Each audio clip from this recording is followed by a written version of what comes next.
L'école est commencée depuis quelques mois et déjà, de bon nombre d'élèves et d'étudiants ont envie de décrocher. Pourquoi? Quel est le problème exactement? Ça, c'est l'école avant. Et ça, c'est l'école maintenant. Sur les deux photos, on peut y voir que l'école n'a pas changé, voire même pas évolué, alors que l'être humain, lui, ne cesse d'évoluer. En fait, l'école a déjà fait un changement majeur avant. Lorsque l'école a commencé à exister, l'école était un choix et les enfants rêvaient d'aller à l'école. Le problème, c'était les parents. C'est les parents qui voulaient pas envoyer leur enfant à l'école. Ils disaient, pourquoi j'enverrai mon enfant à l'école? Il travaille déjà avec moi dans les champs. Apprendre autre chose ne servira à rien. Alors l'école avait de la compétition. Ils devaient convaincre les parents d'amener leur enfant à l'école. Après, l'école est devenue obligatoire. Et depuis, ça n'a jamais changé. Mais le problème du décrochage, c'est pas que c'est obligatoire. Laisse-moi t'expliquer ce que je crois que l'école devrait changer. Première chose, l'apprentissage. La meilleure façon d'apprendre et être productif, c'est en jouant. Effectivement, en jouant à des jeux. En faisant de l'apprentissage un jeu. Pourquoi je dis ça? Regarde les animaux par exemple.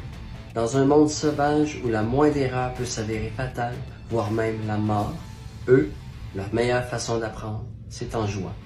Tous les animaux jouent, et je pense qu'on devrait s'en servir comme exemple. C'est pour ça que pour vouloir apprendre, il faut trouver ça intéressant. Et pour trouver ça intéressant, il faut trouver ça amusant. Et l'école ne se concentre pas sur la base qui est le jeu, mais dans l'obligation d'apprendre. Pourtant, l'apprentissage est quelque chose de nourrissant pour le cerveau, et donc un besoin. Si tu m'obliges à apprendre quelque chose qui m'intéresse pas, oublie-moi. Mais si tu me montres à quel point c'est intéressant, il y a plus de chances que je t'écoute. Deuxième chose, nous sommes tous différents. Et donc, nous apprenons pas tous de la même manière, ni de la même vitesse. Si un est visuel et l'autre manuel, celui qui est visuel, tu peux lui montrer le travail au tableau. Mais celui qui est manuel, fais-lui faire le travail au tableau. Sinon, je sais qu'un professeur qui a une vingtaine d'élèves, c'est pas évident de s'occuper de chacun. Mais si tous les élèves pouvaient apprendre de leur propre manière, of course que tous les élèves auraient de bonnes notes. Troisième chose, le travail d'équipe. Le travail d'équipe se fait déjà dans une matière. Mais moi, je parle de travail d'équipe avec deux matières différentes.